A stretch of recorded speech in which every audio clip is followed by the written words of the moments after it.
భద్రాద్రి కొత్తగూడెం జిల్లా దమ్మపేట మండలంలోని కొత్తపేట కాలనీలో ఓ ఇంట్లో చోరీ జరిగింది. గ్రామానికి చెందిన లక్ష్మణరావు అనే వ్యక్తి కుటుంబం వైద్యం కోసం 15 రోజుల నుంచి హైదరాబాదులో ఉంటున్నారు. ఈ రోజు ఉదయం వారు ఇంటికి వచ్చి చూడగా తాళాలు పగలగొట్టి డోర్లు తీసి ఉండి ఇంట్లో సామాన్లు మొత్తం పడిపోయి ఉండటంతో చోరీ జరిగిందని గ్రహించిన కుటుంబ సభ్యులు వెంటనే పోలీసులకు సమాచారం ఇచ్చారు. ఘటనా స్థలికి చేరుకున్న పోలీసులు వివరాలు సేకరించి 900 గ్రాముల వెండి, దేవుడి విగ్రహాలు, 18,000 రూపాయల నగదు, ఒక యూనికాన్ బైక్ చోరీ జరిగినట్లు గుర్తించారు. తెలిసిన వారి పని లేదా బయట నుంచి వచ్చిన దొంగల అనే కోణంలో పోలీసులు దర్యాప్తు చేస్తున్నారు.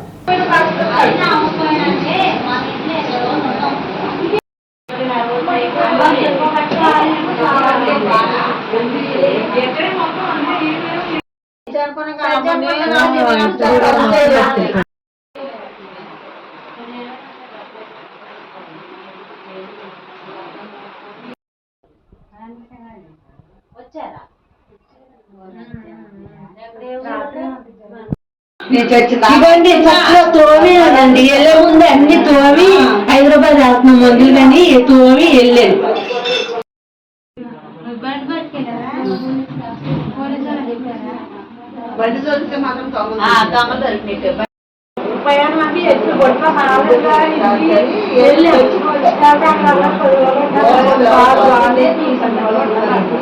మళ్ళీ వచ్చి మళ్ళీ